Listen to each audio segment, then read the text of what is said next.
Hello again, welcome to my kitchen. I'm Dana from Mimi's Little City Homestead. If you're new here, welcome, and if you're returning, thank you very much. We just got done making that peach peel and pit jelly, and now we're going to finish up with our peaches by making a peach pie filling. So what I have is my jam pot is ready. I'll put you down here where you can see a little better. I like to have everything set out and ready to go before I make things. So jam pot. This is what we're going to use to make the sauce that the peaches are going to be in before we can them. We're going to already blanched them once and peeled them the second batch. So I'm going to blanch them again for 1 minute before we add them to our clear gel and can it up. Clear gel, if you know what this is, you know what it is. If you know, you know. If you don't know, this is the approved method of thickening pie fillings for canning. There are several different types of thickening, but this is the cooking clear gel, not the instant. So if you're getting any of this to make your pie fillings, make sure you get the kind that you cook. If you want to know more information about this, I believe it's my cherry video where I give an introduction to clear gel and explain more about it. And also I use it in my blueberry pie filling video. So if you look those up, it'll give you a little more information on the clear gel. But this is the approved, it's a modified cornstarch that is made for withstanding the heat that's being used in canning. So it's not a plain cornstarch, don't use that. So I have my clear gel. I have 6 cups of peaches for my pie filling, and I have 1.5 cups of granulated sugar. So what we're going to do first is add our clear gel to our sugar and stir it up so it doesn't lump. And we're going to need 4.5 tablespoons of clear gel for this recipe. It's going to make about 2 quarts worth of pie filling. So there's 2, 3, 4.5 tablespoons. And that we're just going to mix up a little bit with our whisk into the sugar. And that's the way we help it from clumping up. We don't want clumpy pie filling, so stir it right into your sugar, and then when you mix it all in, it should be lump free. So now before we cook our clear gel and get that ready, we're going to blanch our peaches for 1 minute. And then after I'm done blanching them for 1 minute, we're going to drain them, and then I'm going to put them back in the pot, and we're going to let them sit with the lid on the pot and stay hot while we get the rest of our ingredients ready to cook. So we'll set our timer for 1 minute and let those simmer a little bit. Okay, there's our timer. I'm going to take them over to the sink and drain them and bring them back with the lid on the pot. So we're coming back here. Hopefully you can see. I always have to adjust this because I can't really tell how much you can see. It's bent down so far, but we've got our sugar and our clear gel mixed. Now, if you don't feel like you mixed it well enough in a smaller bowl, if you use one like I did, just mix it in your pot. It'll work out just the same. Then here we have 1 1/3 cups of water, which we'll add to our clear gel. And stir that in. We want to try to make this as smooth without lumps as we can by stirring it before we cook it. And then we're going to add 1/4 teaspoon of cinnamon. If you don't like a lot of cinnamon, which I do, you can drop that down to 1/8 teaspoon if you wanted to. But I'm going to go with 1/4 teaspoon of cinnamon, and then we're going to whisk it up again. So now it's going to be a little bit different than what it normally looks like. Normally it's pretty standard and white until it turns a little more clear after cooking. But we got the cinnamon added in there, so that's going to make it just a little bit different. And we're going to take this over to our stove and cook it. So over here on more toward medium-high heat, we're going to constantly stir this clear gel until it starts to thicken.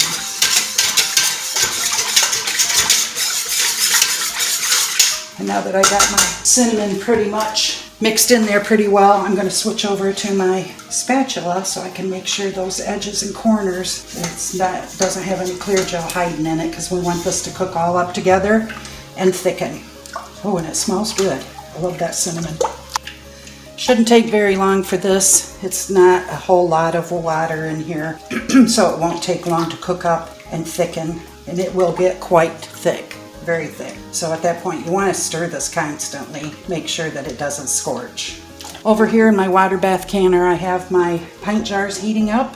I have my lids and rings washed. I checked my jars before I put them in my canner for any nicks around the rims or any cracks on the jar itself. You want to look them over good. Wouldn't be fun to have a jar crack on its way out of the canner because it had a stress crack or something in it or a chip around the edge. You wouldn't want to use that. So check those out when you're washing them. Get them hot. Modern canning guidelines say you no longer have to boil your lids and rings. Those get sterilized during the canning process, and they have for a while now said just wash and dry them and put them on.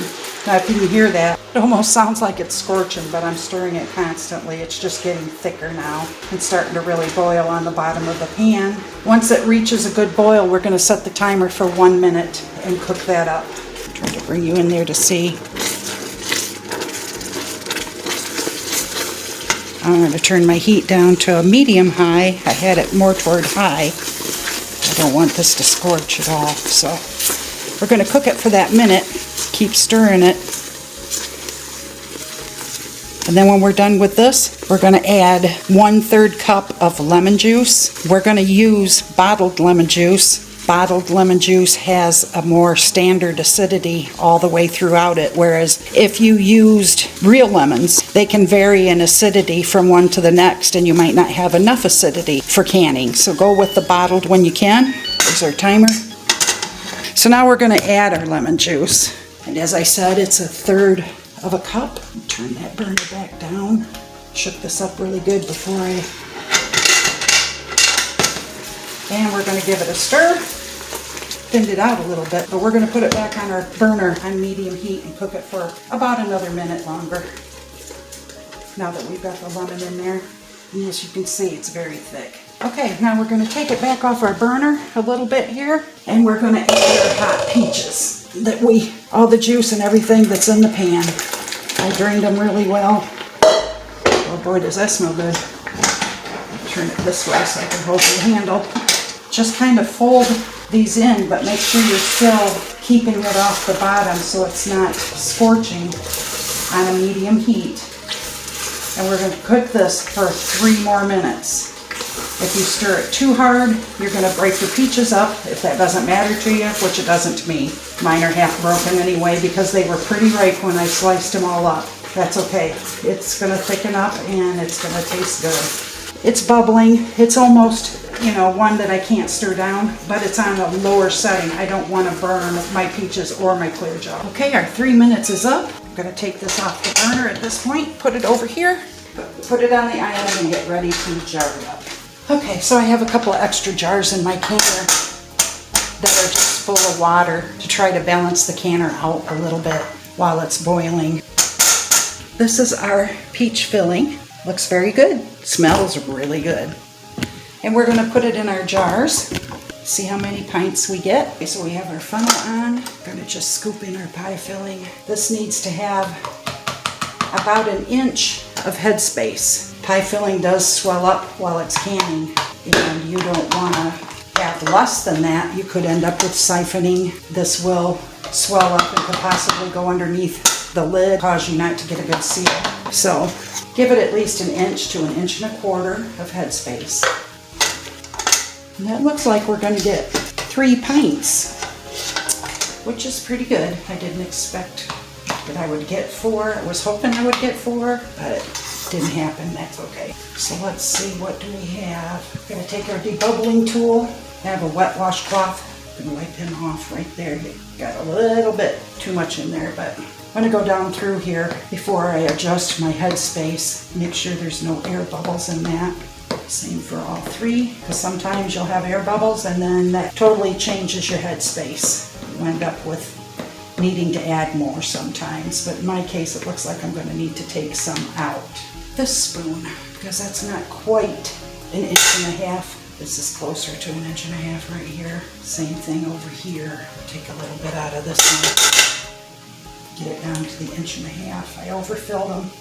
As I was telling you not to overfill them, I overfilled them. So we're down to 1.5 inches. I'm going to take my this is a clean dishcloth that I just made it cold so that I could hold on to the jar and not burn my hands. I have neuropathy in my hands and I don't feel heat sometimes until after it's too late. So I have to be careful when I handle hot things. So now we're going to take our paper towel and our bowl of vinegar, wet that, squeeze it out, and go around this jar to make sure we get all the pie filling off of there, any fruit, any sugar. We don't want any of that on there. Keeping us from getting a good seal. And I always like to use vinegar. I don't know why. Some people use water, and that's fine too.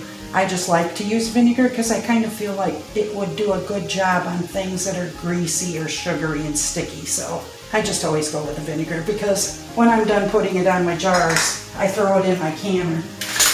I end up with jars that come out clean and sparkly. I don't get any mineral deposits. If you got hard water, that's a good idea. Just throw in a little bit of your vinegar, you know, a splash or two, quarter cup. Now fingertip tight on your lids is all you want to do. You don't want to crank it on with your arms or your wrist, you know. You want to do it just to where it stops turning. Just a little bit more than that. That one might have been too much. Because the air has to escape. When it's canning, air will be forced out, and that's what's preserving it. So if you put your lids on too tight, it can't get all the air out. And if you put them on too loose, they can float up and ruin your jar. So be careful on how you do those. So now we're going to put them in our canner, which should be pretty much, it's hot, but it should be just 180 degrees because we're hot packing hot food in a hot jar, goes in a hot canner, and around 180 degrees, which isn't even quite simmering yet. We're going to do that part when we get them all in there and get them ready to go. Set those in there carefully in that hot water, especially if you've been running your air conditioning and your rooms are cold or pretty cool. You want to make sure you just give them time to get used to that water, which is why we don't have it boiling. You need to have your water at least an inch, if not 2, above your jars. Mine's about an inch above the jars. So we're going to put the lid on, turn the burner up to high. We're going to put the lid on it. Once it comes up to a full rolling boil, we can set our timer. Almost forgot the vinegar. That would have been yet another thing I told you about but didn't do right. So there's the vinegar in there to help the jars stay clean. Our timer's gone off. Took the lid off. Gonna let it sit here until the water's still and there's no bubbling. Giving it a chance to cool down a little bit in the water, and then take them out, put them on our mat over here. We'll take a look at it and see what it looks like. Okay, so we're ready to take the jars out of the canner. Try not to tip them. That water will evaporate within just a few minutes on its own once you put them out on the towel. You want to leave them out here for 12 to 24 hours. Instead of looking at me, you might want to look at the jars. And that's our jars of pie filling. I'll pick one up and show you.